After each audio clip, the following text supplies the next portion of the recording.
নাটকীয়তার শেষ নাই, আরও একবার নাটকীয়তার শেষে ভারতকে হারালো বাংলাদেশ আর এশিয়া কাপ রাইজিং স্টারসে ফাইনালে চলে গেল বাংলাদেশ।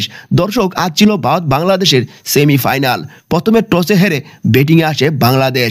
20 ওভার শেষে বাংলাদেশের অর্জন 194 রান। শুরুতেই ওপেনার সুহানের ব্যাটে ছক্কা আর ছক্কা। শেষ পর্যন্ত 5 ছক্কা ও 2 চারে সুহান থামেন 65 রানে। তখন দলীয় রান ছিল 126, কিন্তু সব সমীকরণ বদলে দেন মেহরাব হোসেন ও ইয়াসির আলী। মেহরাব খেলেন 48 রানের ইনিংস, ইয়াসির আলী খেলেন 17 রানের ইনিংস। অর্থাৎ ভারতকে 195 রানের টার্গেট দেয় বাংলাদেশ। কিন্তু ভারতও নাচুর বান্দা, এত সহজে হাল ছেড়ে দেওয়ার মতো দল নয়। তারাও করলো 194 রান, সমান সমান ম্যাচ গড়ায় সুপার ওভারে। কিন্তু সুপার ওভারে ভারতকে কোন রকম পাত্তাই দিল না বাংলাদেশ। ব্যাট করতে নেমে ভারত রিপন মন্ডলের প্রথম 2 বলে 2 উইকেট হারায়।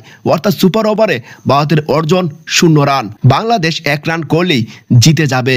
আবারও নাটকীয়তা, প্রথম বলেই ইয়াসির আলী আউট। খেলতে আসেন আকবর আলী, রান দরকার 1, উইকেট 1। যাই হোক, খেলার আগেই ভারত হোয়াইট বল দিয়ে দেয় আর বাংলাদেশ জয় পায়। খেলা শেষে আকবর আলী কান ধরে বাংলাদেশের দর্শকদের কাছে ক্ষমা চান, কারণ এই আকবর আলী ক্যাচ মিস করেছেন, সহজ রান আউট মিস করেছেন, তার জন্য সুপার ওভারে খেলতে হলো। খেলা শেষে ম্যাচ সেরা হন রিপন মন্ডল। এক কথায় জয়ের নায়ক এই রিপন মন্ডল।